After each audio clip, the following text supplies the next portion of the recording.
1 kilogram emas yang saya pegang sekarang tuan-tuan, nilainya pada tahun 2020 sekitar RM200,000 sahaja. Sekarang tuan-tuan, gram emas yang sama, 1 kilogram yang sama tuan-tuan, nilainya sekarang dah mencecah RM700,000.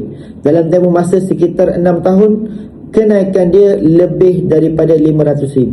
Jadi bagi tuan-tuan yang nak selamatkan duit tuan-tuan ke dalam bentuk yang lebih bermakna, lebih selamat, lebih kalis inflasi, maka tuan-tuan boleh cuba alihkan sebahagian daripada kekayaan tuan-tuan tu. Kata pakar kewangan Tuan Azizi Ali, kekayaan kita mesti ada dalam bentuk emas, sekurang-kurangnya sebanyak 10% daripada total kekayaan.